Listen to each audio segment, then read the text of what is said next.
As per NCF, National Curriculum Framework, the report card will no longer be called a report card. It would be called HPC, Holistic Progress Card. But what does that mean? So it means that the students would not just be scored or graded or ranked or compared on their marks, but rather the report cards would help to understand them. What is their unique learning style, what they can do, and how they shine individually. But how is that different from the ordinary report card? So the report card is going to be more like a portfolio, a collection of documents which build a narrative on how the child is as a unique individual. It is not just going to be about the summative assessments, but about formative assessments. What is the difference in this summative and formative assessments? So to understand the difference, let's take the analogy of cooking. Summative assessment is more like commenting on the dish after it has been cooked. So just commenting whether it is good or bad, or that's what happens in the annual exams these days. We simply tell how much a student knows. Formative assessment, on the other hand, is more child-friendly.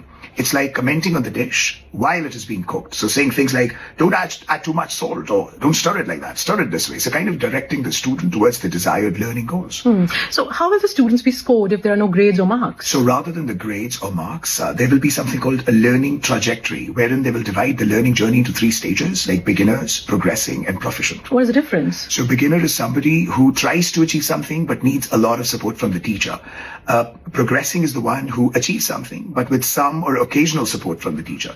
While a proficient is the student who can accomplish something totally on his own, independently. And the teachers could actually use their innovation or creativity. So they could represent the stages in metaphors. So let's say the sprouting seed could be the metaphor for beginners, or the growing plant could be the metaphor for progressing, and the flowering tree could be the metaphor for the proficient stage. So instead of the grades on the report card, there could be these pictures to make it more engaging and interactive. That is super interesting. So what else there would be in the report card? So in the report cards, there would be multiple assessments. Think of teacher assessment, parent assessment, peer assessment, and even self-assessment. Parent, teacher, peer, that is understandable because child learns from them. But what is the self-assessment? So that means that the child is going to reflect on what he could do and what he could have done better. That builds his self-esteem and metacognition, which is his ability to think about his own thoughts.